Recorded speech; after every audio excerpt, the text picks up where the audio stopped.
जहाँ प्रेम होता है वहाँ मन लगता है, और जहाँ श्रद्धा होती है वहाँ बुद्धि लगती है। प्रेम में प्रेमास्पद का संग करने की तत्परता होती है, और श्रद्धा में श्रद्धेय की आज्ञा पालने में दृढ़ता आती है, मुख्यता होती है। प्रेम और श्रद्धा हमारे मन और बुद्धि में आ जाए, काम बन जाए। प्रेम और श्रद्धा के बिना बाकी जो कुछ आ गया वो तो समय शक्ति को हरास करता है।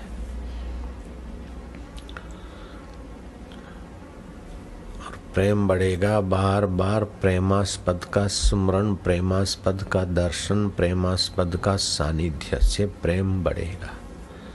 प्रेम का बाप है सच्चाई, विश्वास। सच्चाई से विश्वास बढ़ता है, विश्वास प्रेम का रूप लेता है, और प्रेम होता है तो बस प्रेमी की फिर श्रद्धा दृढ़ हो जाएगी।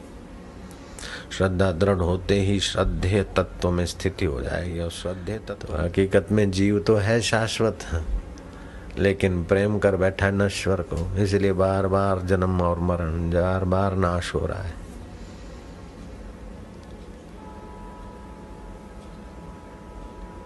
और देखता है कि कुछ नहीं मिलता, फिर भी वहां बार बार जाता है। जैसे पतंगिया देखता है कि हाथ जला, चोंच जली, पैर जले, पंख जला, जाकर गिर पड़ता है।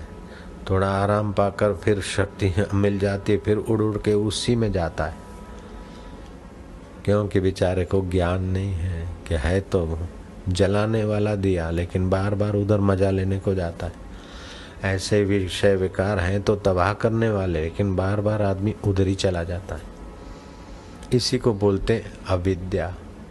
अविद्यमान वस्तु में विद्यमान सुख की खोज, इसको बोलते अविद्या।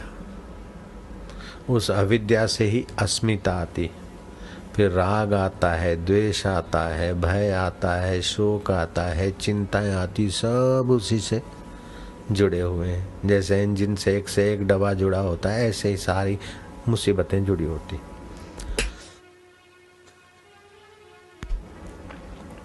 तो भगवान के वचन दोहराओ और जरा अपने जीवन में लाने का दृढ़ संकल्प करो।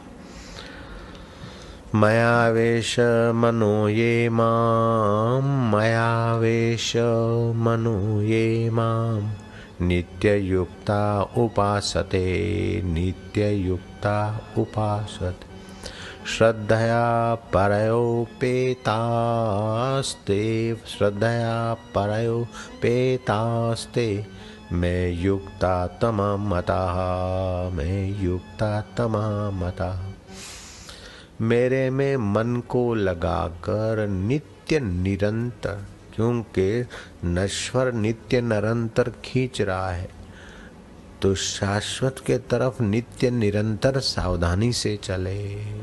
थोड़ी देर चलते हैं, 2-4 दिन शिविर में चलते तो कितनी ऊंचाई हो जाती है भीतर से, और फिर चलते हैं नश्वर के तरफ तो फिर बैटरी डाउन हो जाती है। फिर बैटरी चार्ज किया, battery down, battery charge, battery down, battery का खोखा बेकार हो जाता है। लेकिन सतत चल पड़े तो बोले क्या करें, जरा ये सेटिंग कर लें, ये सेटिंग करें, जरा पैसे कमा लें, जरा थोड़ी सुविधा कर लें, फिर आराम से भजन करेंगे। ओहो, भजन अपने आप में सेटिंग करने की शक्ति रखता है, अपने आप में सुविधाओं को दासियां बनाने की शक्ति रखता है। लेकिन श्रद्धा नहीं ना, ईश्वर पे भरोसा नहीं है, इसलिए पेंशन पर भरोसा करते हैं, सुविधाओं पर भरोसा करते हैं। रिटायरमेंट होगा और पेंशन मिलेगी, फिर आराम से भजन करेंगे। अरे बुढ़ापे में आराम चाहते, अभी से आलसी बन रहे हैं।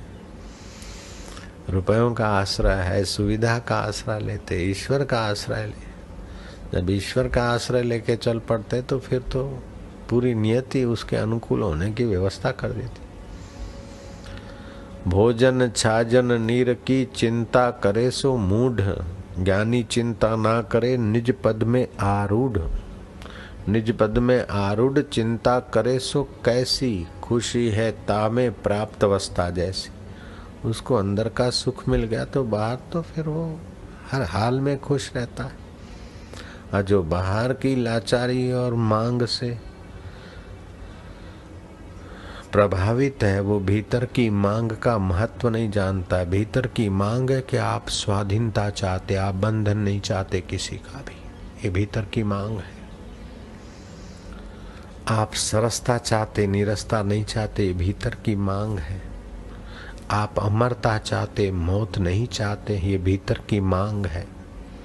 तो आप अपनी अमरता का अनुभव करो, अपनी सरसता का स्वाद लो, अपनी स्वाधीनता की महिमा जानो। लेकिन गलती ये हो गई कि नश्वर जीवन को, मिथ्या देह को मैं माना और मिथ्या शरीरों के काम में आने वाली वस्तुओं को मेरा माना।